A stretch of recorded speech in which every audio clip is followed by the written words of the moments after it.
حتى أهل البدع والأهواء، أهل البدع العقائدية وأهل البدع السياسية. أنا أقول بيننا وبينكم السلف، بيننا وبينكم الكتب، كان فيقول البدع بيننا وبينكم. قال شيخ الإسلام ابن تيمية رحمه الله وقوله سبحانه وتعالى وَمَنْ يَقْتُلْ مُؤْمِنًا مُتَعَمِّدًا فَجَزَاؤُهُ جَهَنَّمُ خَالِدًا فِيهَا وَغَضِبَ اللَّهُ عَلَيْهِ وَلَعَنَهُ وَأَعَدَّ لَهُ عَذَابًا عَظِيمًا. Dan barang siapa membunuh seorang mukmin dengan sengaja, maka balasan dia adalah jahanam, neraka jahanam. Dia kekal di dalamnya dan Allah murka kepada dirinya dan Allah melaknat dia dan menyiapkan untuk dia siksaan yang besar. Baik, sebelum kita lanjutkan, ada tambahan dari syarah di sini yang belum kita baca. Qala Syekh rahimahullahu taala wa qala Syekh Taqiyuddin Ibnu Taimiyah fi ta'iyatihi, dan ta'iyahnya ini sebagaimana dinukilkan di dalam Majmu' Fatawa beliau yang ke-8 muka surat 253. Ada perbedaan sedikit tetapi intinya sama. Tayyib qal fa narda minal wajhil ladzi huwa fi'luhu wa naskhatu min wajhi iktisabin bihilati. Maka kami meridhai dari sisi yang mana itu adalah perbuatan Allah. Kita ridho dengan perbuatan Allah karena seluruh perbuatan Allah adalah baik. Tetapi kami marah dari sisi perbuatan yang mana itu adalah hasil upaya diri saya sendiri, yaitu Allah Ta'ala dengan sifatnya dan perbuatannya pasti baik dan kita meridhoi. Adapun hasil takdir Allah dan hasil perbuatan Allah yang berupa kemaksiatan hamba, maka kita benci kemaksiatan hamba tersebut. Tayyib. Wa qala As-Safarini, Safarini dari kalangan Hanabilah, beliau tahun berapa? Kurang lebih adalah tahun 1102. Fi Ad-Durratul Mudiyah, fi Durratil Mudiyah. Ini sayang kita tidak punya kitab ini. Beliau mengatakan walaisa wajiban 'alal 'abdir ridha bi kulli maqdiyyin walakin bil qada. Walakin bil qada. Dan tidak wajib bagi hamba untuk meridhai segala objek yang ditakdirkan oleh Allah. Tetapi hamba itu wajib meridhai qada, yaitu sifat Allah. Karena seluruh sifat Allah dan perbuatan Allah pasti baik. Baik, kita masuk kepada pembahasan ayat yang berikutnya. Qauluhu wa may yaqtul mu'mina, dan barang siapa membunuh seorang mukmin, ihtaraza bidzalika an qatlil kafir. Lafaz tadi adalah untuk membatasi, untuk berjaga-jaga dari masalah pembunuhan kepada orang kafir.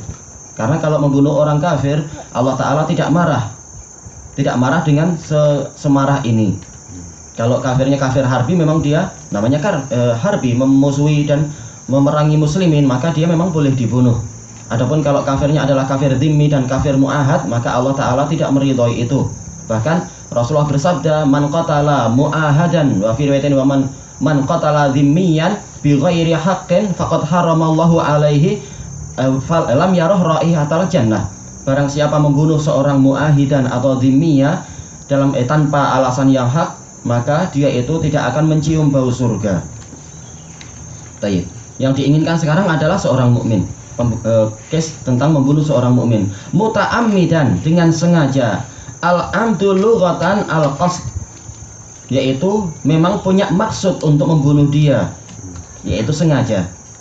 Wa syar'an, makna secara syariat adalah an yaqsuda man ya'lamuhu adamiyya ma'suman, yaitu orang yang mengetahui bahwasanya orang yang di hadapan dia ini adalah seorang anak manusia dan terjaga darahnya, dan dia yaksud, dia sengaja apa? Fayaqtuluh, dia membunuhnya. Bima yaghlibu ala dhanni mautah, dengan perbuatan yang menurut dugaan dia ini memang akan membunuh dia. Menurut dugaan bahwasanya perkara ini memang akan menyebabkan kematian orang tersebut bihi, dengan perbuatan tadi.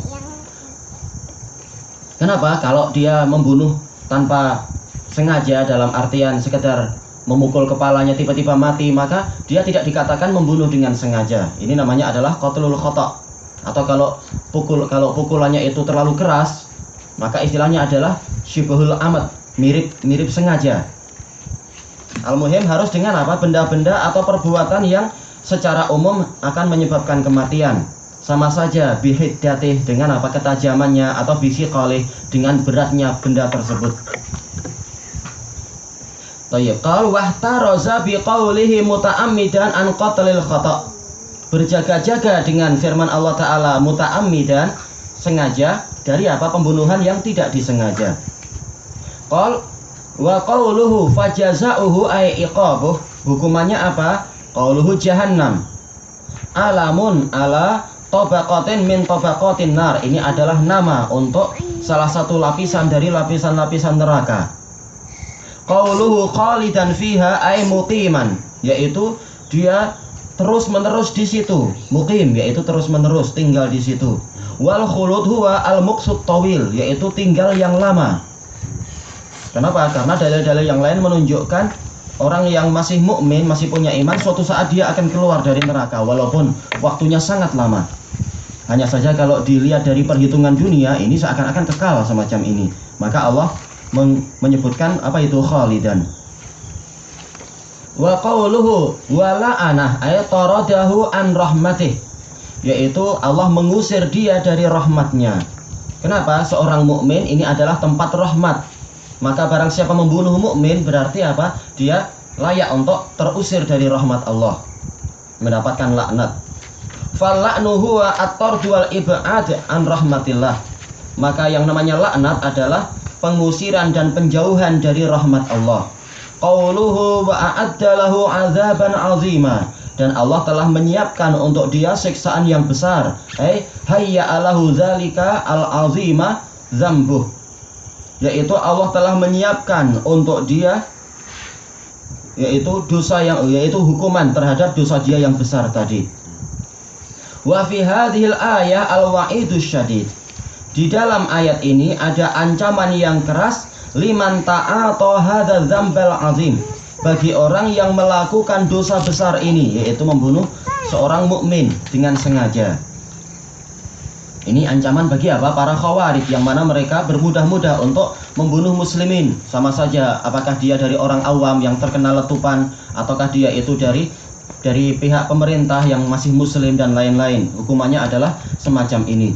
Itu satu orang. Bagaimana kalau yang terbunuh karena letupan tadi adalah 20 orang atau 50 orang? Na'udzubillah. Ini adalah dosa yang sangat besar.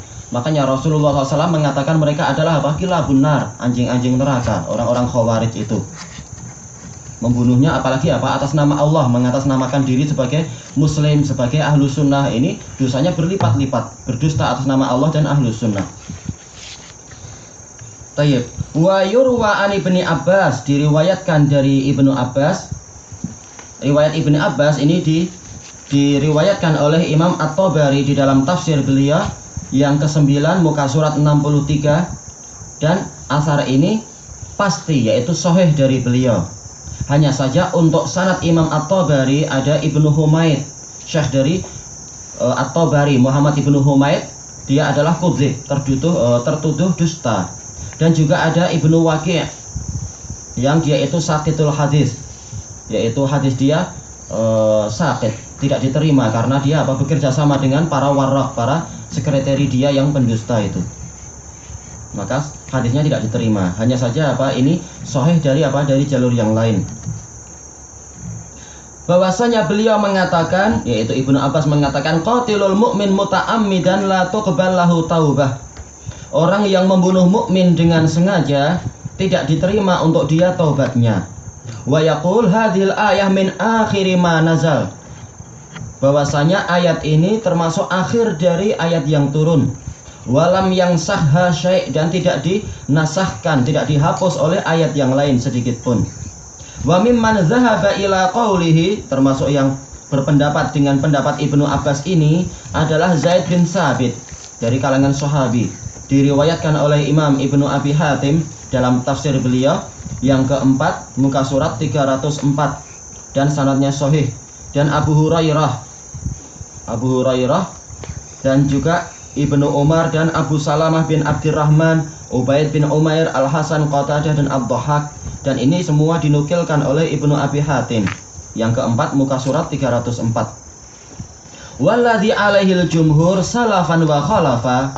Sementara pendapat yang dipegang oleh kebanyakan para sahabat dan para ulama setelahnya, annal qatila lahu taubah, bahwasanya orang yang membunuh dia itu memiliki tobat fima bainahu wa bainallah, antara dirinya dengan Allah. Adapun kalau antara dirinya dengan orang yang terbunuh, nanti di hari kiamat diselesaikan. Karena pembunuhan itu memiliki 3 kezaliman. Yang pertama terkait dengan haknya Allah. Allah menciptakan hamba untuk beribadah, tapi ternyata apa? Kita naudzubillah, maka orang tersebut membunuh hamba ini, sehingga apa? Hak Allah tertutup di situ. Dia harus bertobat kepada Allah. Dan yang kedua adalah hak orang yang terbunuh itu sendiri, maka urusannya diselesaikan di hari kiamat.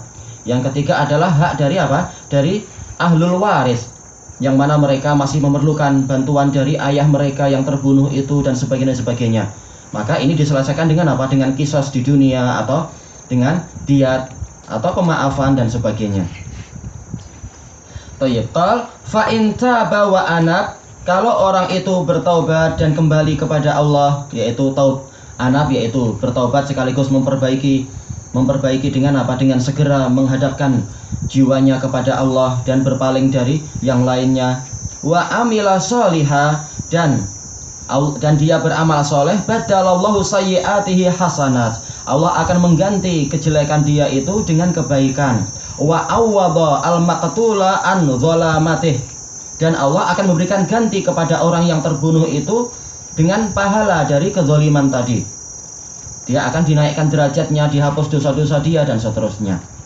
Qala ta'ala, Allah Ta'ala berfirman, qul ya ibadiyalladzina asrafu ala anfusihim la taqnatu mir rahmatillah, katakanlah wahai para hambaku yang melampaui batas terhadap diri mereka sendiri, janganlah kalian berputus asa dari rahmat Allah. Innallaha yaghfiru dzunuba jami'a, sesungguhnya Allah itu mengampuni dosa-dosa semuanya. Maka ayat ini masuk di dalamnya adalah apa? Orang-orang yang dulu berbuat kesyirikan, dulu berbuat kekufuran, dan yang kurang dari itu, yaitu pembunuhan, perzinaan, minum khamar, berjudi, semuanya masuk di dalam keumuman ayat ini. Semuanya mungkin untuk diampuni bagi orang yang mau bertaubat. Wa hadza amun fi jami'iz dzunub, ayat ini umum, mencakup seluruh dosa. Wa qala ta'ala innallaha la yaghfiru ayyushraka bih wa yaghfiru ma duna dzalika liman yasha. Allah Ta'ala berfirman, sesungguhnya Allah tidak mengampuni untuk dia itu dipersekutukan, tetapi Allah mengampuni dosa yang lebih ringan dari itu bagi orang yang Allah kehendaki. Al-ayah. Wa hadhil ayah ammatun fi jami'iz dzunub, ayat ini umum untuk seluruh dosa-dosa ada syirki billah, selain syirik kepada Allah. Yaitu apa? Yaitu semuanya akan diampuni, walaupun masih mungkin untuk diampuni kalau dia tidak bertaubat, kecuali syirik. Adapun syirik tidak akan diampuni kalau dia tidak mau bertobat. Berarti untuk dosa apa? Dosa membunuh juga semacam itu, masuk di dalamnya. Masih mungkin untuk diampuni walaupun dia tidak bertobat. Ini yang terkait dengan hak Allah. Adapun hak orang-orang yang dirugikan, maka hak hukukul adami, maka harus diselesaikan dengan apa? Dengan orang yang bersangkutan. Qal ila ghairi dzalika minal adillah, dan dalil-dalil yang lain. Baik, wa ma yurwa an Ibnu Abbas wa ghairi fahuwa mubalaghatun wa tasydidun fi zajr. Adapun pendapat yang diriwayatkan dari Ibnu Abbas dan yang lainnya, maka ini adalah bentuk mubalaghah, yaitu ancaman yang sangat keras, wa tasydid, dan sikap yang keras, fi zajr, untuk menghardik orang anil qatl, dari pembunuhan. Dan telah sahih juga riwayat dari Ibnu Abbas yang menunjukkan bahwasanya beliau mengatakan apa? Diterimanya taubat orang yang bertobat dari pembunuhan. Karena telah sahih riwayat bahwasanya ada seseorang berkata kepada Ibnu Abbas, "Ya Abul Abbas, saya cinta kepada salah seorang anak dari paman saya.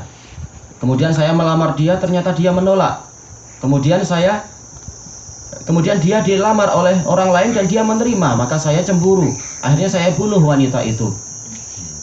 apakah saya masih punya kesempatan untuk bertaubat? Maka Ibnu Abbas setelah memberikan nasihat-nasihat, beliau mengatakan, apakah engkau punya ibu? Dia bilang, saya tidak punya ibu lagi. Apakah engkau punya bibi? Punya khalah? Maka dia mengatakan, iya saya punya. Maka Ibnu Abbas mengatakan, banyak-banyaklah engkau berbakti kepada bibimu. Wal khalah bimanzilatil dan bibi itu posisinya adalah seperti ibu. Kata para ulama, ini menunjukkan bahwasanya Ibnu Abbas berpandangan taubat itu masih ada. Dengan cara apa? Memperbanyak amal soleh. Tayyib. Adapun ucapan Ibnul Qayyim setelahnya kita tunda besok insyaallah, wallahu a'lam.